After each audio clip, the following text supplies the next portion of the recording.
నీవు నా దేవుడు అయిన యెహోవావు. నీవు నా మనస్సును త్రిప్పినేలా నేను తిరుగుదునని ఎఫ్రాయిము మంగళార్చుచుండగా నేను ఇప్పుడే వినుచున్నాను. నేను తిరిగిన తర్వాత పశ్చాత్తాపడితిని. నేను సంగతి తెలుసుకున్న తోడ చరుచుకొంటిని, ఆ తొడ చరుచుకొంటిని. నా బాల్యకాలమందు కలిగిన నిందను భరించుచు నేను అవమానము నుండి సిగ్గుపడితిని. ఎఫ్రాయిము, నీవు నాకు ఇష్టమైన కుమారుడా, నాకు ముద్దుల బిడ్డ. నేను అతనికి విరోధముగా మాట్లాడినప్పుడల్లా అతని జ్ఞాపకం నన్ను విడవకున్నది. అతని గురించి నా కడుపులో చాలా వేదనగా ఉన్నది. తప్పక అతని కరుణింతును. ఇదే యెహోవా వాక్కు. స్తోత్రం. హల్లెలూయా. ఈ వాక్య భాగములో మనము దేవుని ప్రేమను మనము చూస్తా ఉన్నాం. నీవు నన్ను శిక్షించితివి, కాడికి అలవాటు కాని కోడి దెబ్బలకు లోబడినట్లుగా నేను శిక్షకు లోబడుచున్నాను అని చెప్పి ఇక్కడ ఎఫ్రాయిము మాట్లాడుతూ ఉన్నాడు. దేవుని స్తోత్రం. హల్లెలూయా. ఎఫ్రాయిము పశ్చాత్తాపడుతా ఉన్నాడు. ఎఫ్రాయిం అంటే చాలా ప్రేమ దేవునికి. ఎఫ్రాయిం అనగా ఇశ్రాయేలే. దేవుని స్తోత్రం. హల్లెలూయా. ఇశ్రాయేలును దేవుడు ఎంతగానో ప్రేమించాడు. వారి పట్ల తన కృప కనికరము చూపించి బానిసత్వం నుండి వారిని విడిపించి పాలు తేనె ప్రవహించే దేశంలోకి వారిని ప్రవేశపెట్టాడు దేవుడు. అయితే దేవుడు, మీరు విగ్రహాల వైపు తిరగకూడదు, అన్య దేవతల వైపు తిరగకూడదు, మీరు వాటిని ఆచరించకూడదు అని చెప్పి ఖండితముగా వారికి ఆజ్ఞాపించాడు. అయినప్పటికీ దేవుడు ఆజ్ఞను వారు తిరస్కరించారు. మనము తప్పిపోయే జనాంగం మనం. అందుకనే మెడవంచని జనాంగం అని చెప్పి ఇశ్రాయేలుకు దేవుడు పేరు పెట్టాడు. తిరుగుబాటు చేయ పిల్లలని చెప్పి దేవుడు వారిని అంటా ఉన్నాడు. అయితే ఎప్పుడైతే దేవుడు శిక్షించాడో, ఎప్పుడైతే దేవుని కోపం వారిపై రగిలిందో, ఎప్పుడైతే దేవుడు వారిని శిక్షణలోకి తీసుకొచ్చాడో వారు పశ్చాత్తాపడ్డారు. దైవ స్తోత్రం. హల్లెలూయా. ఎప్పుడైనా సరే అందరూ జ్ఞాపకం చేసుకోవాలి, దేవుడు మనల్ని గద్దిస్తూ ఉన్నప్పుడు, లేకపోతే సరి చేస్తూ ఉన్నప్పుడు, తన దాసుల ద్వారా, లేకపోతే వాక్యము ద్వారా, లేకపోతే దేవుని యొక్క ఆ పెద్దల ద్వారా సరి చేస్తా ఉన్నప్పుడు నీవు ఆ శిక్షకు, ఆ గద్దింపునకు లోపడాలి. దైవ స్తోత్రం. హల్లెలూయా. మన హృదయము విరగాలి. విరిగిన మనస్సే దేవునికి ఇష్టమైన బలు. దేవా, విరిగిన హృదయం నీవు లక్ష్యము చేయు. హృదయము విరగాలి, దేవుని సన్నిధికి రావాలి, దేవుని మాటలు వినేవారముగా ఉంటా ఉండాలి, దేవునికి నీ జీవితాన్ని అప్పగించుకోవాలి. ఎప్పుడైతే అటువంటి డిసిప్లైన్గా మనం వస్తామో దేవుడు నిన్ను చక్కగా సరి చేస్తూ ఉంటాడు. స్తోత్రం. హల్లెలూయా. నిన్న వాక్యం చెప్పాను. యోహాను సువార్త 16, 17, 18 వచనాల్లో వాక్యాలు చెప్పుకుంటా వచ్చాను. దేవుడు మనం ఫలించాలని చెప్పి ఆయన కోరుకుంటా ఉంటాడు. మనము ఫలాలు ఇవ్వాలని చెప్పి ఆయన కోరుకుంటా ఉంటాడు. ఫలించే కొమ్మ మరింత ఫలాలు ఇవ్వాలని చెప్పి పనికిరాని తీగలను ఆయన ఏం చేసి చెప్పండి, ఆయన కట్ చేస్తూ ఉంటాడు, వాటిని తీసివేస్తూ ఉంటాడు. మనము మరింతగా ఫలించాలని చెప్పి ఆయన ఆశ ఉంటా ఉంది. స్తోత్రం. హల్లెలూయా. అలాగే చక్కటి మాట హెబ్రీ రాసిన పత్రిక 12వ అధ్యాయము చూడండి ఒకసారి. హెబ్రీ 12:5 నుంచి మనం 7వ వచనం మనం చూస్తే అక్కడ కూడా కనబడుతూ ఉంటది. దేవుని గద్దింపు మనం చూస్తూ ఉంటాం. నేను చదువుతాను కొంచెం జాగ్రత్తగా. నా కుమారుడా, ప్రభు చే శిక్షను తృణీకరించకము, ఆయన్ని గద్దించినప్పుడు విసుకకుము. ప్రభువు తాను ప్రేమించిన వారిని శిక్షించి తాను స్వీకరించే ప్రతి కుమారుని దండించును అని కుమారుడితో సంభాషించినట్లు మీతో సంభాషించు ఆయన హెచ్చరికను మరచితిని, శిక్షాఫలం పొందుటకై మీరు సహించుచు ఉన్నారు. దేవునికి స్తోత్రం. హల్లెలూయా. నా కుమారుడా, ప్రభువు చే శిక్షను చెప్పండి తృణీకరించవద్దు. దేవునికి స్తోత్రం. హల్లెలూయా. ఆయన గద్దించినప్పుడు విసుకొద్దు. గమనంటే తాను ప్రేమించిన వారు శిక్షించి తాను స్వీకరించిన ప్రతి కుమారుని ఆయన దండించును అని చెప్పి వాక్యము సెలవిస్తా ఉంది. హల్లెలూయా. కాబట్టి ఈ యొక్క ఎఫ్రాయిము అంటే ఎఫ్రాయిము ఆ యొక్క దేవుని గద్దింపునకు, దేవుని శిక్షకు లోబడుతూ ఉన్నాడు. దేవునికి స్తోత్రం. హల్లెలూయా. దేవుని శిక్షలో ఆ యొక్క క్రమశిక్షణ పడుతూ ఉన్నాడు. అందుకని అన్నాడు ఇక్కడ చక్కటి మాట ఏమంటే, నీవు నన్ను శిక్షించితివి, కాడికి అలవాటు కాని కోడి దెబ్బలకు లోబడినట్లుగా నేను శిక్షకు లోబడుచున్నాను. ఏమని చెప్పండి? కాడికి అలవాటు కాని కోడే దెబ్బలకు. కాడి అలవాటు లేనిపోండి, ఉదాహరణకి కాడి మొయ్యటం ఆ యొక్క దూడకి లేకపోతే ఆ యొక్క ఎద్దుకి ఏమని చెప్పండి, యజమాని చేస్తే దాన్ని పడుతాడు, బాగా దెబ్బలు పడతాయి దానికి. అలాగా ఆ కాడి దాన్ని పెట్టి శిక్షిస్తాడు, బాగాని అలా ట్రైనప్ చేస్తాడు. అలా దెబ్బలు తిని అప్పుడు ఆ కాడిని బాగా మొయ్యటం అది నేర్చుకుంటది. దేవునికి స్తోత్రం. హల్లెలూయా. అలాగా దేవా నువ్వు శిక్షించితివి అని చెప్పి ఎఫ్రాయిం అంటా ఉన్నాడు. దేవునికి స్తోత్రం. హల్లెలూయా. నీ శిక్ష నాకు మంచిదైందియా అని చెప్పి సెలవిస్తూ ఉన్నాడు. కాబట్టి నా ప్రియ సహోదరి సహోదరుడా, ఆయన గద్దింపునకు నీ విసుకవద్దు. ఆయన శిక్షించినప్పుడు దాన్ని తృణీకరించవద్దు. ప్రభువు నీ మేలు కొరకై అది చేస్తా ఉన్నాడు, ఉపకారం కొరకై చేస్తా ఉన్నాడు. ఆయన ఏది చేసినా సరే నీ మేలుకే. దేవునికి స్తోత్రం. హల్లెలూయా. కాబట్టి దైవజనులు గద్దించినప్పుడు, దైవజనులు చెప్పినప్పుడు, పెద్దలు చెప్పినప్పుడు ఎప్పుడైతే మనం లోబడతామో దేవుని కృప నిన్ను ఆవరించేదిగా ఉంటా ఉంది. హల్లెలూయా. కాబట్టి నీవు నా మనస్సు త్రిప్పినేలా నేను తిరుగుదును. హల్లెలూయా. అదే ప్రభు అంటే ఎప్పుడు కూడా రమ్ము అని పిలుస్తూ ఉంటాడు. ఆయన పిలుపులో కూడా ఆయన ఎదుగు రావాలి. మనం ఆయన ప్రార్థించే బిడ్డలుగా మనమందరము కూడా ఉంటా ఉండాలి. దేవునికి స్తోత్రం. హల్లెలూయా. దేవుని ఎద్దుకు వస్తే ఆయన ద్వారములు తెరిచేవాడు. ఆయన ఎద్దుకు వచ్చే వారిని ఎవరిని కూడా ఆయన గద్దించేవాడు కాదు. ఆయన అందరినీ చేర్చుకునేవాడు మన దేవుడు. దేవునికి స్తోత్రం. హల్లెలూయా. కాబట్టి ప్రియదేవుని బిడ్డరా, మేమందరూ కూడా ఎఫ్రాయిము ఏ విధంగా పశ్చాత్తాపడి మరలా దేవుని ఎద్దుకు వచ్చాడో, శిక్షకు లోబడి దేవుని శిక్ష నాకు మంచిదని చెప్పి ఆశించాడు, ఆయన ఎదుగు మరలా తిరిగి ఏ విధంగా వచ్చాడో మనము కూడా అదే విధంగా తిరిగి వచ్చే వారముగా దేవుని ఎదుగు పశ్చాత్తాపడే వారముగా ఉంటా ఉన్నారు. దేవునికి స్తోత్రం. హల్లెలూయా. ఏ విషయంలో తప్పిపోయాం మనము, ఏ విషయంలో దూరం అయిపోయాం మనము, ఏ శిక్షించాడంటే వారిని ఎలా శిక్షించాడు దేవుడు? బబులోను చెరకు అప్పగించాడు, అశ్షూరు చెరకు అప్పగించాడు. వారిని మరలా వారిని బానిసలుగా చేసుకుంటా వచ్చాడు. ఆరాధన లేకుండా అయిపోయింది, ప్రార్థన లేకుండా అయిపోయింది, దేవుని సేవ లేకుండా వారికి అయిపోయింది. ఇతర యొక్క యాజకత్వం ఇతరుల యొక్క అజమాయిష్యులు వారు పనిచేయవలసిన పరిస్థితి వారికి ఏర్పడింది. దేవునికి స్తోత్రం. హల్లెలూయా. దేవుడు పాలు దేశంలో వారికి ఇచ్చి ఎవరు స్వాస్థ్యం వారికి ఇచ్చాడు, ఎవరు ఆశీర్వాదం వారికి ఇచ్చాడు.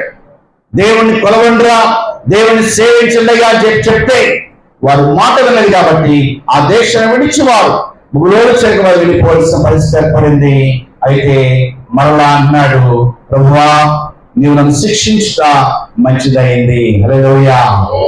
నీ శిక్షకు నేను లోబడతానయ్యా, నీ యొద్దకు వస్తానయ్యా అని చెప్పి తన మనస్సుని ఎఫ్రాయిము తిప్పుకున్నాడు. దేవునికి స్తోత్రం. హల్లెలూయా. ఎఫ్రాయిము తిప్పుకున్నట్లుగా నీవు కూడా నీ మనస్సుని దేవుని వైపు తిప్పుకోవాలి. దేవుని ఆశ్రయించే బిడ్డలుగా మనము ఉంటా ఉండాలి. రెండవ మనం చూస్తే తప్పిపోయిన కుమారుడు గురించి ఎన్నిసార్లు చెప్పుకున్నా సరే చాలా సంతోషంగానే ఉంటా ఉంటుంది. దేవునికి స్తోత్రం. హల్లెలూయా.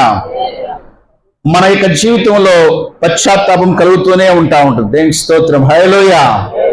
ఈ యొక్క తప్పిపోయిన కుమారుడు ఏంటంటే తండ్రికి అవిధేయుడిగా జీవిస్తా ఉన్నాడు. తండ్రి మాటను వింటలా, తండ్రి చెప్పినట్లుగా చేయలేకపోతా ఉన్నాడు. స్నేహితుల ప్రభావము ఎప్పుడైతేనండి చెడ్డ స్నేహితులు వస్తారో మన జీవితంలోకి మంచి అలవాట్లన్నీ కూడా పోతాయి. ఎందుకంటే దుష్ట సాంగత్యము మంచి నడవడిని చెప్పండి చెరుపును. దుష్ట సాంగత్యము పట్టకూడదు. ఎప్పుడు కూడా చెడ్డవారు మనల్ని పాడు చేస్తారు. అందుకే సంఘ సహవాసము అవసరమై ఉంటా ఉంది. దేవుని స్తోత్రం. హల్లెలూయా. సంఘ కాపరి మీకు అవసరమై ఉంటా ఉన్నాడు. దేవుని వాక్యం మీకు అవసరమై ఉంటా ఉంది. దేవుని యొక్క కృప నీకు అవసరమై ఉంటా ఉంది. నాన్న అడిగాడు ఏమనంటే, నానా నాకు రావాల్సిన ఆస్తంతో నాకు ఇచ్చేయి నాయన అని చెప్పి అడిగితే, అలాగే అదే నాన్న ఇంకా వయసు రాలేదురా, నీ వయసు వచ్చినప్పుడు నేను ఇస్తాను రా అని చెప్పి తండ్రి చెప్తే, లేదు నాకు ఇస్తావా చస్తావా అని కూర్చున్నాడు. తండ్రి బాధపడుతూనే తన ఆస్తిని అంతా కూడా పంచి తన చిన్న కుమారుడికి ఇచ్చాడు. అంతా మూట కట్టుకున్నాడు. వ్యాపారం చేద్దామని చెప్పి దూరదేశం వెళ్ళాడు. స్తోత్రం. హల్లెలూయా. అందరూ చెప్పాలి హల్లెలూయా. వ్యాపారం చేయనిస్తారా చెప్పండి స్నేహితులు, చెప్పండి అమ్మా. చేయలేరు. డబ్బులు చేతిలో విచ్చల విడిగా ఖర్చు పెట్టాడు. వాక్యం చెప్పబడింది దాన్ని దుర్వ్యాపారం చేశాడు. ఏ వ్యాపారం చెప్పండి అమ్మా? దుర్వ్యాపారం చేశాడు. డబ్బంతా పోగొట్టుకున్నాడు. డబ్బంతా పోగొట్టుకోగానే ఏమైందంటే లూకాసు సువార్త 15వ అధ్యాయము 17వ చూడండి ఒకసారి. లూకాసు సువార్త. అయితే బుద్ధి వచ్చినప్పుడు వాడు నా తండ్రి యొద్ద ఎంతో మంది కూలివాండ్రకు ఆహారము సమృద్ధిగా ఉన్నది, నేనైతే ఇక్కడ ఆకలికి చచ్చిపోవచ్చు ఉన్నాను. స్తోత్రం. హల్లెలూయా. మా చెప్పాలి హల్లెలూయా. అంతకు ముందు ఆస్తి సమకూర్చుకున్నాడు, డబ్బంతా సమకూర్చుకున్నాడు. చుట్టూ అందరూ స్నేహితులే, విందులు వినోదాలు వెళ్ళాడు. ఆయన ఇష్టానుసారంగా తిరిగాడు. దేవుడు మర్చిపోయాడు. ఏం అవసరంలా. ఇప్పుడు ఏమైంది చెప్పండి? కరువు రాగా. స్తోత్రం. హల్లెలూయా. డబ్బులన్నీ అయిపోగా కూర్చుని తింటేనండి ఏమవుతుంది చెప్పండి అమ్మా? కొండలైనా తరిగిపోతాయి. మన బ్యాంక్ బ్యాలెన్స్ అనుకుంటాం, అబ్బో 1,00,000 రూపాయలు అనుకుంటాం. ఎంత ఉందనుకుంటాం చెప్పండి? 1,00,000 ఉందనుకుంటాం. సరిగ్గా ఖర్చు పెడితే ఎంతకు వచ్చేద్దామా ఆ బ్యాలెన్స్ చెప్పండి బాబు? 500 వచ్చేస్తుంది. 500 కూడా అయిపోతాయి. నిల్లు అయిపోద్ది బ్యాలెన్స్ అనుకుంటాం. 1,00,000 ఎక్కడ ఏంటి? నిల్ బ్యాలెన్స్ ఎక్కడ? ఊరకనే ఖర్చు అయిపోద్ది డబ్బు. జాగ్రత్తగా ఉండండి. ధనము నమ్ముకోవద్దు, బంధువులు నమ్ముకోవద్దు, స్నేహితులు నమ్మొద్దు. ఎవరు నమ్మాలమ్మా మరి చెప్పండి? ఎవరు నమ్మాలి? జీవన్ ఎవరు నమ్మాలయ్యా? అలా అంటే మళ్ళీ అప్పుడు బాధపడతాడు.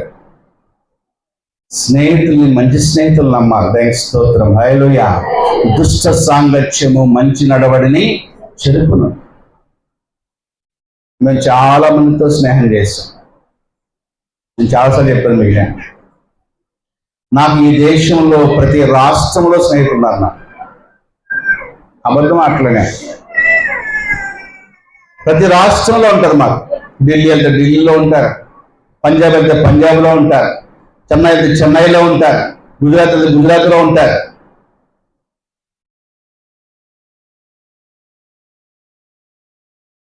ఒరిస్సా ఉన్నారు మాకు చదువుకున్నవాడు, తమిళనాడులో ఉన్నారు. ఎవరు మనకి సహాయం చేసేవాళ్ళు ఎవరండి? ఎవరు తోడుగా వస్తారు మనకి? స్తోత్రం. హల్లెలూయా. అన్నీ ఖర్చు అయిపోయిన తర్వాత తినడానికి కూడా అతనికి తిండి లేదు. దేవుని స్తోత్రం, హల్లెలూయా. అప్పుడు ఏమైందంటే అప్పుడు అనుకున్నాడు, మా తండ్రి యొద్ద అనేక మంది కూలి వారికి సమృద్ధైన ఆహారము దొరుకుతూ ఉంది. హల్లెలూయా. నేను ఇక్కడ ఆకలికి చచ్చిపోతా ఉన్నాను. దేవుని స్తోత్రం, హల్లెలూయా. నా తండ్రి పనివారిలో ఒక పనివాడిగా వెళ్తానని చెప్పి నిర్ణయించుకుని ఎప్పుడైతే బుద్ధి వచ్చిందో తండ్రి చక్కగా చేర్చుకున్నాడు. దేవుని స్తోత్రం, హల్లెలూయా. నువ్వు చెప్పాలి హల్లెలూయా. ఎంత చక్కటి విషయము అంటాను. మనము చక్కని జ్ఞానము కలిగి దేవుని వెంబడించాలా. హల్లెలూయా. దేవుడు మార్చువాడు. అందుకనే నీకు వాక్యం చెప్తా ఉన్నాడు. నీకు సంఘం ఇచ్చాడు, నీకు సహవాసం ఇచ్చాడు, నీకు కాపర్లు ఇచ్చాడు. అందుకనే మార్పు చెందే బిడ్డలుగా మనం ఉండాలి. దేవుడు అలానే చక్కటి మాట చెప్పిచ్చాడు. నీవు చెప్పండి, నా మనస్సును త్రిప్పినేలా నేను తిరుగుదును. స్తోత్రం, హల్లెలూయా. దేవుడు మనల్ని మార్చువాడు. దేవుడు కునుకడు, చెప్పండి, నిద్రపోడు. ఆయన ఎఫ్రాయిము ఏంటి చనువుగా పెరిగాడు, కానీ దేవునికి దూరమయ్యాడు. తప్పిపోయే కుమారుడు ప్రేమగా పెరిగాడు. బాగా ఆయన ప్రేమగా చూశాడు దేవుడు. తండ్రి బాగా చూశాడు, కానీ దూరం అయిపోయాడు తండ్రికి. స్తోత్రం, హల్లెలూయా. తండ్రి విలువ ఆయనకి తెలిసి వచ్చింది. స్తోత్రం, హల్లెలూయా. తండ్రి ఉన్నప్పుడు అండి తండ్రిని లెక్క చేయరు చాలా మంది కూడా. నువ్వేనా చెప్పేది, నువ్వేనా చేసేది అంటారు. కానీ ఎప్పుడైతే తండ్రి దూరం అవుతాడో తండ్రి ప్రేమ బాగా తెలుస్తుంది. స్తోత్రం, హల్లెలూయా. అని చెప్పాలి హల్లెలూయా. దేవుని బిడ్డరా, గుర్తుపెట్టుకోవాలి. దేవుడు కాలములను, ఋతువులను, సూర్యుని, చంద్రుని అందరినీ కూడా ఆయన మార్చే సామర్థ్యం ఆయనకు ఉంటా ఉంది. స్తోత్రం, హల్లెలూయా. ఋతువులు మార్చగలడు ఆయన. ఆయన చంద్రుని, సూర్యుని ఆయన అదుపులో ఉంచుకోగలడు ఆయన. ఆయన కుటుంబంలో గొప్ప కార్యం ఆయన చేయగలడు ఆయన. నీ కుటుంబాన్ని మార్చగలడు ఆయన. నీ కోడలను మార్చగలడు, నీ అల్లుని మార్చగలడు, నీ యొక్క కుమారుడు మార్చగలడు, నీ కుమార్తెను మార్చగలడు, నీ భర్తను మార్చగలడు, నీ భార్యను మార్చగలడు ఆయన. నీ జీవితంలో అందరినీ కూడా మార్చే సామర్థ్యము ఆ దేవునికి ఉంటాం. స్తోత్రం, హల్లెలూయా అని చెప్పాలి హల్లెలూయా. నీవు మార్చేలా నేను చెప్పండి నా మనస్సును తిప్పుకొందును. ప్రార్థన చేయాలి. ప్రార్థన చేస్తే వారి జీవితంలో అనేకమైన మార్పులు వస్తూ ఉంటాయి. పెద్దవారైన మీరు, వయసు వచ్చిన మీరు ఏంటంటే ప్రార్థనలు మానక దేవుని సన్నిధికి వచ్చి ప్రార్థనలు చేయాలి. స్తోత్రం, హల్లెలూయా. ఇప్పుడు దేవుడు మిమ్మల్ని విడిచిపెట్టి వాడు కాడని చెప్పి మీ అందరికీ నేను మనవి చేస్తా ఉన్నాను. దావీదు మహారాజుని మనం చూస్తే దావీదు మహారాజు జీవితంలో అనేకమైన అద్భుతాలు దేవుడు చేసుకుంటా వచ్చాడు. దావీదు గొర్రెల కాపరిగా ఉంటా ఉండేవాడు, గొర్రెలు కాసుకుంటా ఉండేవాడు దావీదు. ఆయన గొర్రెలు కాసుకుంటా ఉంటే దేవుని కృప ఆయనపై పడింది. ఎందుకంటే ఆరాధకుడు, దేవుణ్ణి స్మరించేవాడు, దేవుని గణపరిచేవాడు, దేవుణ్ణి హెచ్చించేవాడు ఎవరు చెప్పండి? దావీదు మహారాజ్. దేవుడు ఆయన జ్ఞాపకం చేసుకుని ఆయన విధేయతను చూచి ఈసంటే రాజుగా ఉండాలని చెప్పి ఆయన్ని అభిషేకించాడు. స్తోత్రం, హల్లెలూయా. అభిషేకించగానే దావీదు మహారాజు ఏమంటే ఆయన కష్టాలు ప్రారంభమైన దేవుని పిలుపు ఎప్పుడైతే ఆయనకి వచ్చిందో, రాజుగా ఎప్పుడైతే అభిషేకించాడో కష్టాలు ప్రారంభమైన. ఏమండి దేవుళ్ళకి వచ్చిన కష్టాలు ఎక్కువైపోయినాయని చెప్పి చాలా మంది చెప్పుకుంటా వస్తూ ఉంటారు. కష్టాలు వస్తాయి. కష్టాలు రాకుండా అన్ని సుఖాలు అయితే ఈ మందిరం పట్టుద్దండి? చెప్పండి అమ్మా, ఈ మందిరం పట్టదు. ప్రేమ స్తోత్రం, హల్లెలూయా. ఎంతో కష్టం దేవుని పరిచయంలో ముందు కొనసాగటం, దేవునిలో ముందు కొనసాగటం, ఆ యొక్క వాక్యములో నిలవటం ఎంతో కష్టమైంది. ఈ కష్టము రాగానే నిలబడ్డాడు. ప్రేమ స్తోత్రం, హల్లెలూయా. గుహల్లో దాక్కున్నాడు. రాజుల మధ్య ఏంటి బిక్కుబిక్కుమంట గడిపాడు. వెర్రివాని వలె ప్రవర్తించాడు దావీదు మహారాజ్. తిండి లేక బాధపడ్డాడు. అనేకమైన శ్రమలు అనుభవించాడు దావీదు మహారాజ్. అయితే దేవుడు ఆ తర్వాత అతన్ని మహారాజుగా చేశాడు. దేవుని స్తోత్రం, హల్లెలూయా. మహారాజుగా చేసిన తర్వాత ఆయన చక్కటి గృహాన్ని కట్టుకున్నాడు. ఉన్నాడమ్మా చెప్పండి అమ్మా. చక్కటి ప్యాలెస్ కట్టుకున్నాడు తన కొరకై. కట్టుకుని మంచి సాక్ష్యం చెప్తా ఉన్నాడు. ఒక సాక్ష్యం చెప్తా ఉన్నాడు. ఏమనంటే ఆయన కీర్తనలు 30వ కీర్తన 11వ వచనంలో అన్నాడు ఆయన, నా అంగలార్పును నాట్యముగా నీవు మార్చి ఉన్నావు దేవా. ఏమన్నా చెప్పండి అమ్మా, చెప్పండి. సాక్ష్యము. అంత అధికారులు పిలిచాడు, గొప్పవారిని పిలిచాడు, సామంతరాజును పిలిచాడు, లేకపోతే ఆ యొక్క తన బంధువులు పిలిచాడు. అందరూ గొప్పవాళ్లే, ప్రజలు కూడా పిలిచున్నాడు లేదు మన మొత్తానికి. అందరూ పిలిచి నుంచుని సాక్ష్యం చెప్తా ఉన్నాడు. ఏమంటే నా దేవా నా అంగలార్పును చెప్పండి నాట్యముగా నీవు మార్చి ఉన్నావు. చూడండి ఏమనాలి, దేవుడు ఇంత గొప్పవాణ్ణి చేశాడు, నన్ను ఇంత అభివృద్ధి చెందాను, ఇంత మంచి ఇల్లు కట్టుకున్నాను, నేను ఎంత గొప్పవాడో తెలుసా మీ అందరికని చెప్పి సాక్ష్యం చెప్పాలి. అంతే కదండి, చెప్పండి. చాలా మంది కూడా గొప్పగా సాక్ష్యం చెప్తారు. ఏమనంటే దేవుడు మాకు ఎన్ని ఇచ్చాడని చెప్పి చెప్పుకుంటారు. కానీ దావీదును గొప్పతనము మనం జ్ఞాపకం చేసుకోవాలి. ఏమనంటే గతములో తను పడిన కష్టాలు చెప్పుకుని వస్తా ఉన్నాడు. హల్లెలూయా, హల్లెలూయా. దేవా ఎన్ని కష్టాలు పడ్డాను, ఎన్ని ఇబ్బందులు పడ్డాను, నా ఏడ్పు, నా అంగలార్పును, నా బాధను నీవు నాట్యముగా మార్చి ఉన్నావు అని చెప్పి అంటా ఉన్నాడు. దేవునికి స్తోత్రం. హల్లెలూయా. అందరూ చెప్పాలి హల్లెలూయా. ఇంత గొప్ప భవంతి ఇచ్చావు దేవా అని చెప్పి అంటలా, నా అంగలార్పును, నా ఏడ్పును నీవు నాట్యముగా మార్చి ఉన్నావు. ఇంకా మనం చూస్తే సాయంకాలం 35వ వచనం చూస్తే, సాయంకాలం ఏడ్పు వచ్చినను సాయంకాలం నుండి దినం ప్రారంభమైన యూదులకి అన్నాడు ఆయన. చెప్పండి ఉదయము ఏమో చెప్పండి సంతోషము నీవు దయచేవాడవు. హల్లెలూయా. దేవునిలో నిలిచి ఉంటే సాయంకాలం ఏడ్పు వచ్చినను ఉదయము ఏమని చెప్పండి సంతోషము దేవుడు ఇచ్చేవాడు ఆయన. హల్లెలూయా. చెప్పలేని అందరూ హల్లెలూయా, హల్లెలూయా. అంటే నా అంగలార్పును నాట్యముగా నీవు మార్చావు.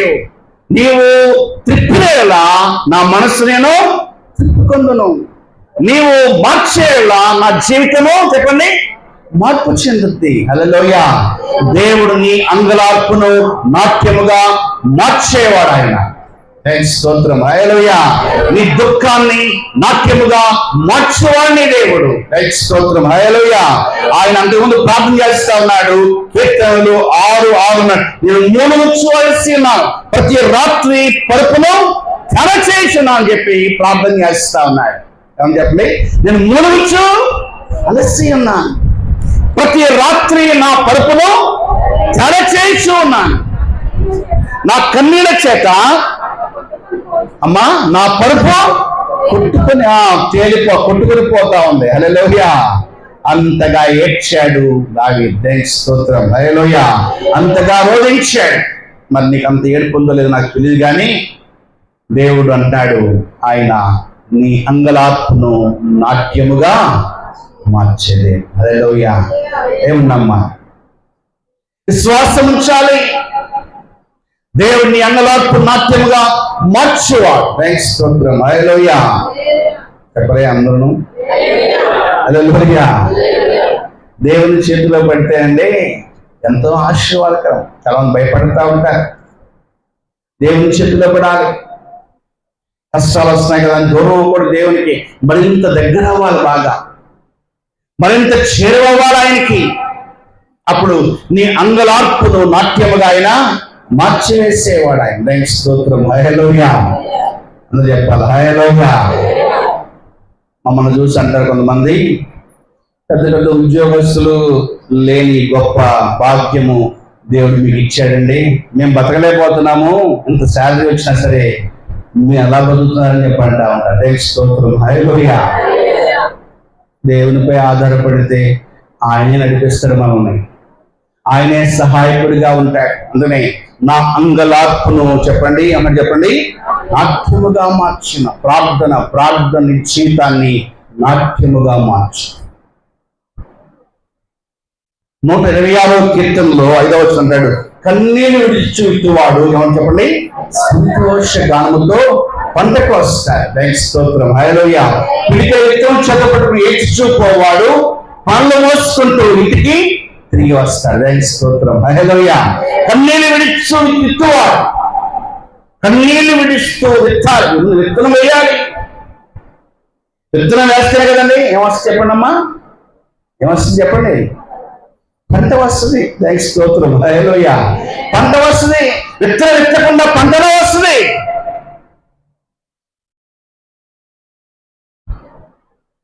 విత్తనం విత్తాలి బాగా. నాకు కారు ఇచ్చిన ఇస్సాకయ్య గారు,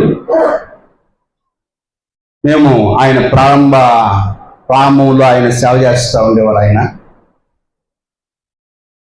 నేను బాగా స్నేహం, నేను స్నేహం బాగా. అప్పుడు నేను పెద్ద చర్చిలో ఉండేవాడిని. నన్ను చాలామంది పిలుస్తూ ఉండేవారు, వాక్యం చెప్పండి బాబు, రండి బాబు అని చెప్పి. నేను ఖాళీగా ఉన్నప్పుడు రండి ఇస్సాక్ గారు నాతో కూడా రండి అని చెప్పి ఆయన తీసుకెళ్ళి నేను నన్నే పిలిచేవారు. నా ప్రేమనంటే నా పక్కన వాళ్ళు కూడా కొద్దిగా అవకాశం ఇస్తాను, ఇష్టపడతాను.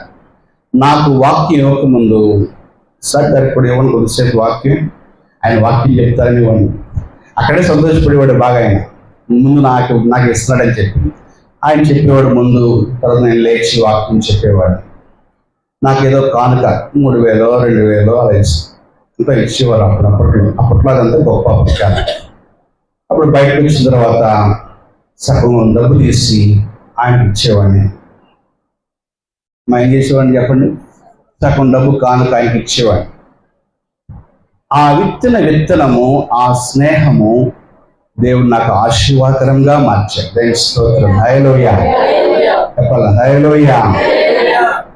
ఆయన కొద్ది గొప్పవాడిని తన జ్ఞాపకం చేసుకుని నేను ₹1 కట్టకుండా మా ఇంటికి కారు వచ్చేలా చేశాను. నన్ను చూసి చాలా మంది వచ్చారు, చూశారు.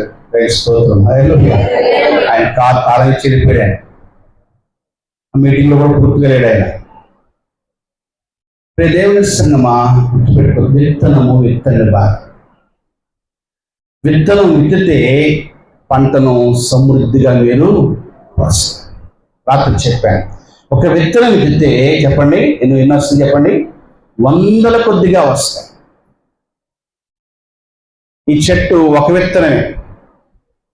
ఈ చెట్టు పెరిగింది, కొన్ని సంవత్సరాల నుంచి కాయలు కాస్తూనే ఉండదు. నేను వచ్చినప్పుడు పాకున్నప్పుడు కూడా దాదాపుగా 1,500-1,600 కాయలు దిగి, అంతేనాగా ఇప్పుడు ఎందుకే ఇప్పుడు 1,500-1,600 కాయలు దిగాయి. అప్పుడు నేను వచ్చిన తర్వాత అందరికీ ఇవ్వడం ప్రారంభించి విశ్వాసం కూడా దాదాపుగా. కోతులు వచ్చినాయి. ఏమొచ్చినాయి అమ్మా చెప్పాలి, కోతులు వచ్చినాయి. కోతులు వచ్చిన తర్వాత సగం తినడం పడేయటం, పీకేయడం పడేయటం.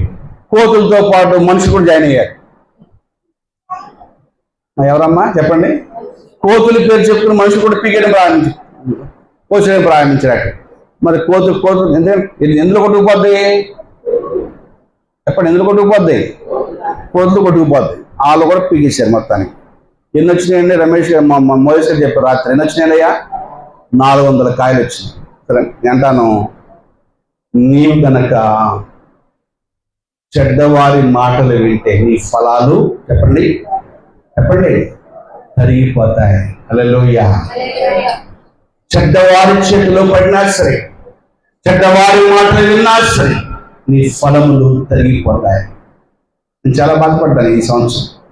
అయ్యో ఎంత కాపు కాసేది, ఎంత తగ్గిపోయింది అని చెప్పి.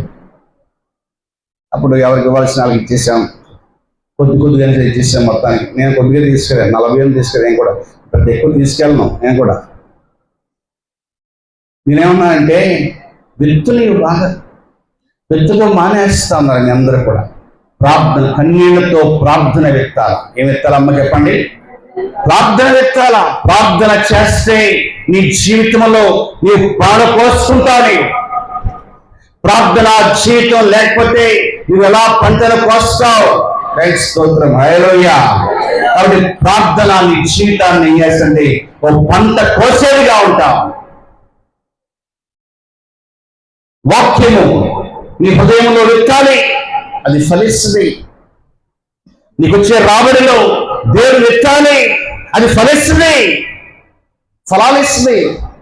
స్తోత్రం, హల్లెలూయా. కాబట్టి దావీదు అన్నాడు, నా అంగలార్పును చెప్పండి నాట్యముగా నీవు మార్చి ఉన్నావు దేవా. స్తోత్రం, హల్లెలూయా. కాబట్టి నీ యొక్క జీవితాన్ని ఆయన మార్చువాడుగా ఉంటా ఉన్నాడు.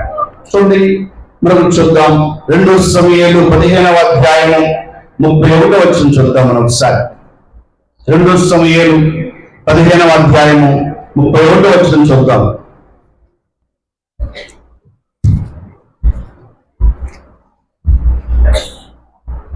నేను చదువుతాను, కొంచెం జాగ్రత్తగానండి. అంతలో ఒకడు వచ్చి అబ్షాలోము చేసిన కుట్రలో అహీతోపెలు చేరి ఉన్నాడని దావీదునకు తెలియచేయగా, దావీదు యెహోవా అహీతోపెలు యొక్క ఆలోచనను చెడగొట్టమని ప్రార్థన చేసెను. హల్లెలూయా. అహీతోపెలు దావీదునకు మంచి సలహాదారు అన్ని విషయాల్లో కూడా. ఏం చేయమంటావు, ఏం చేయొద్దంటావు, ఏంటి అన్ని దావీదు అహీతోపెలుని అడిగి కనుక్కొని చేసేవా. ఉన్నట్టుండి ఏమేంటే అహీతోపెలు అనే అతను దావీదుతో మానివేసి తన కుమారుడు అబ్షాలోముని ప్రేరేపించాడు. నువ్వు రాజు అవుతావయ్యా, నువ్వు గొప్పవాడు అవుతావు, కాబట్టి మీ నాన్న మీద తిరగబడు అని చెప్పాడు. ఆయన ఇచ్చిన ప్రోత్సాహం వల్ల తండ్రిపై తిరుగుబాటు చేశాడు అహీతోపెలు. ఎవరు చెప్పండి? అబ్షాలోము. స్తోత్రం, హల్లెలూయా.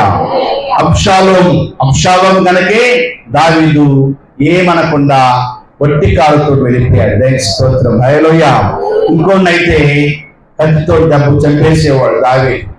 తండ్రి కుమారుడు కాబట్టి ఏమి అనలేక ఆ కుమారుడిని అక్కడి నుంచి రాజా సింహాసనం విడిచిపెట్టి ఆయన వెళ్ళిపోయిన తర్వాత అప్పుడు దేవునికి ప్రార్థన చేశాడు. స్తోత్రం, హల్లెలూయా. ప్రభువా, అహీతోపెలు అనేవాడు నా కుమారుని యొక్క మనస్సును మార్చివేస్తాను,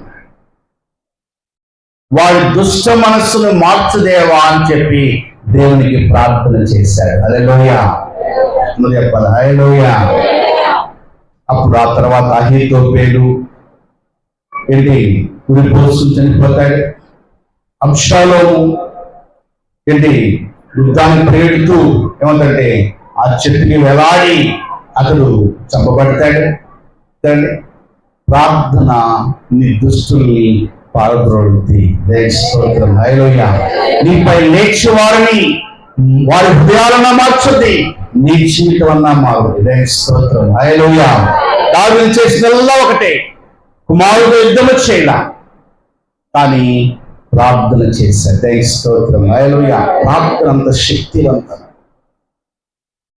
ప్రార్థన అంత బలమైనది. నువ్వేం చేస్తా ఉన్నావు? నువ్వు పని చేసుకుంటా ఉన్నావా? నువ్వు వంట చేసుకుంటా ఉన్నావా? నువ్వు ఉద్యోగం చేసుకుంటా ఉన్నావా? నువ్వు వ్యాపారం చేసుకుంటా ఉన్నావా? ప్రతి సమయంలో కూడా నీ కుటుంబం కొరకై, నీ కొరకై నువ్వు ప్రార్థన చేసి దేవునికి అప్పగించుకుంటే నీవు దేవుని ప్రార్థన విని ఆయన జీవితాన్ని మార్చువాడుగా ఉంటా ఉన్నాడు. హల్లెలూయా. ప్రార్థనకి బదులు మనం ఏం చేస్తాం అంటే గొడవలు పడుతూ ఉంటాం బాగా. ఏం పడతాం చెప్పండి అమ్మా? గొడవలు పడుతూ ఉంటాం బాగా.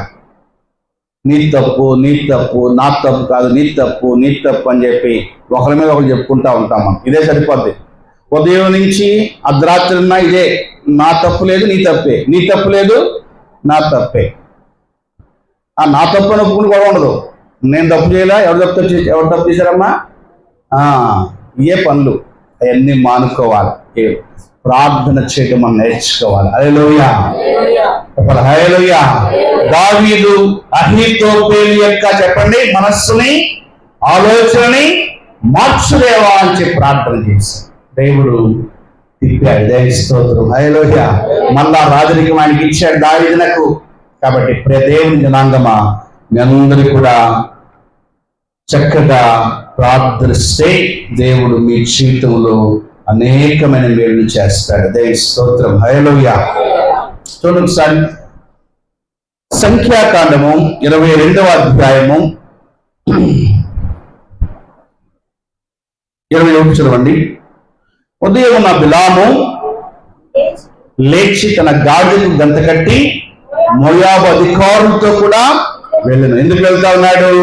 ఇశ్రాయేలును శపించాలని చెప్పి, ఇశ్రాయేలు శపించమని చెప్పి ఆ యొక్క ఎవరు చెప్పండి, మోయాబు రాజు బిలాము చెప్తా ఉన్నాడు. ఇశ్రాయేలు శపించు, వారు లేకుండా చేసేసే అని చెప్పి అంటా ఉన్నాడు. సరే ఈయన బయలుదేరితే ఈయన యొక్క చెప్పండి శాపవచనాలను దేవుడు ఆశీర్వాదపు వచనాలుగా మార్చాడు. స్తోత్రం. హల్లెలూయా. ఏమని దేవుని బిడ్డలని అందులో దేవుని దగ్గర రావాలి, దేవుని ప్రేమించాలి, దేవునిలో ఉంటా ఉండాలి, దేవుని యొక్క పరిచయంలో ముందు కొనసాగుతూ ఉంటా ఉండాలి, దేవుని శ్రీని ప్రేమించే బిడ్డలుగా ఉంటా ఉండాలి. ఎవరైనా సరే నిన్ను శపిస్తే ఆ శాపాలు ఏముంది చెప్పండి, ఆశీర్వాదములుగా మారుతాయి. దేవుని స్తోత్రం. హల్లెలూయా. హల్లెలూయా. ఏమైనా చేయగలవు, కథ మొత్తం మార్చగలవు, నీ నామముకే మహిమంతా తెచ్చుకొందుము. ఏమైనా చేయగలవు, కథ మొత్తం మార్చగలవు, నీ నామముకే మహిమంతా తెచ్చుకొందుము. యేసయ్యా, యేసయ్యా,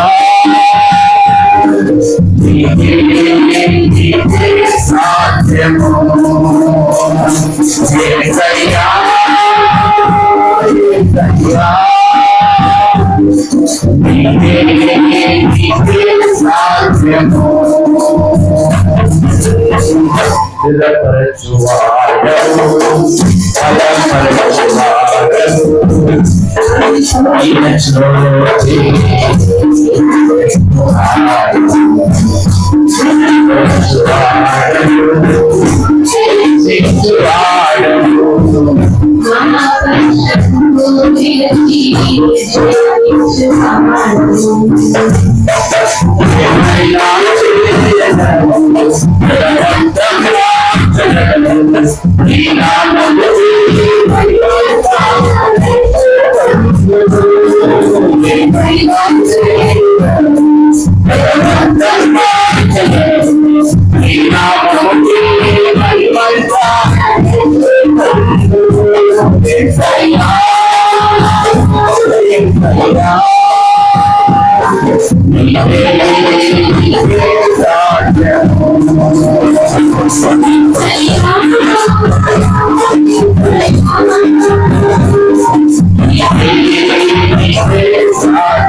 చెప్పండి. ఇప్పుడు ఏమైంది? ఎందుకు పంపించి చెప్పండి అమ్మా? శపించమని పంపించాడు. ఎవరిని? ఈ బిలాము అనే ప్రవక్తను శపించడానికి వెళ్ళాడు వారిని. అయితే దేవుడు చూడండి ఒకసారి ఆయన మాటల్ని ఏ విధంగా మార్చాడు మనం చూద్దాం. 23 సంఖ్యాకాండము 7వ వచనం చూద్దాం. అప్పుడు బిలాము ఉపమారీతిగా ఇట్లేను, ఆరాము నుండి బాలాకు, తూర్పు పర్వతము నుండి మోయాబురాలను రప్పించి, రమ్ము నా నిమిత్తము యాకోబును శపింపుము, రమ్ము ఇశ్రాయేలును భయపెట్టవలెను. నేను ఏమని శపింపగలను? దేవుడు శపింపలేదే. ఏమని భయపెట్టగలను? దేవుడు భయపెట్టలేదే. మెట్టల శిఖరం నుండి అతను చూచున్నాను, కొండల నుండి అతని కనుగొన్నాను. ఇదిగో ఆ జనము ఒంటిగా నివసించును, జనములలో లెక్కింపబడదు. యాకోబు రేవులను ఎవరు లెక్కించగా, ఇశ్రాయేలు 4వ పాను ఎవరు లెక్కింపగలరు. దైవ స్తోత్రం. హల్లెలూయా. చెప్పించిన ఆయన అని చెప్పంటే వెళ్ళి విస్తారముగా దీవించబడతారు ఇశ్రాయేలు జనాంగం అని చెప్పి ప్రవచించి వచ్చాడు. దైవ స్తోత్రం. హల్లెలూయా. బహుగా ఆశ్రయించబడతారు. వాళ్ళని ఎవరో ఏం చేయగలరు? వాళ్ళని ఎవరో వాళ్ళు జయించగలరు. కాబట్టి వీళ్ళు ప్రత్యేకమైన జనాంగము, ప్రత్యేకమైన బిడలే అని చెప్పి శాపాన్ని ఆశీర్వాదకరముగా మార్చి వేశారు. దైవ స్తోత్రం. హల్లెలూయా. దేవుడు ఏమైనా చేయగలడు. దైవ స్తోత్రం. హల్లెలూయా. ఆయన మన జీవితంలో పరిస్థితులను మార్చగలడు, ఆయన స్థితిగతులను మార్చగలడు ఆయన. కాబట్టి మనం అందరం కూడా దేవుణ్ణి ప్రేమించే బిడ్డలుగా మనం ఉంటా ఉన్నారు. దేవునికి స్తోత్రం. హల్లెలూయా. దేవుని సన్నిధిలో ఆయన సేవించే వారముగా ఎప్పుడైతే నీవు ఉన్నావో, దేవునికి సహాయకుడిగా ఉండి గొప్ప కార్యముని పట్ల ఆయన చేసేవాడుగా ఉంటా ఉన్నాడు. దేవునికి స్తోత్రం. హల్లెలూయా. కాబట్టి మరి ఆయన ఎన్నో ఘనకార్యములు మన పట్ల చేస్తా ఉన్నాడు. నీవు నా మనస్సును త్రిప్పినలా నేను పెరుగుదును. హల్లెలూయా.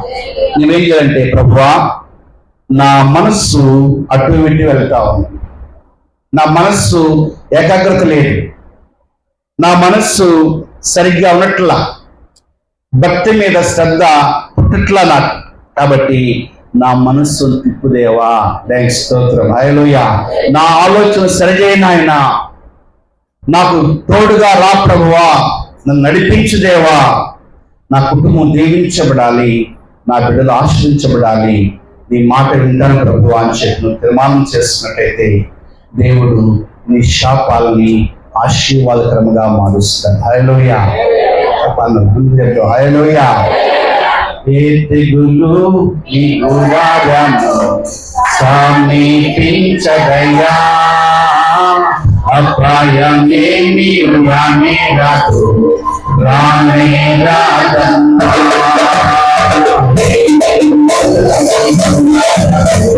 సమీపించదయ్యా, అపాయమేమీ రానే రాదు, రానే రాదన్నా.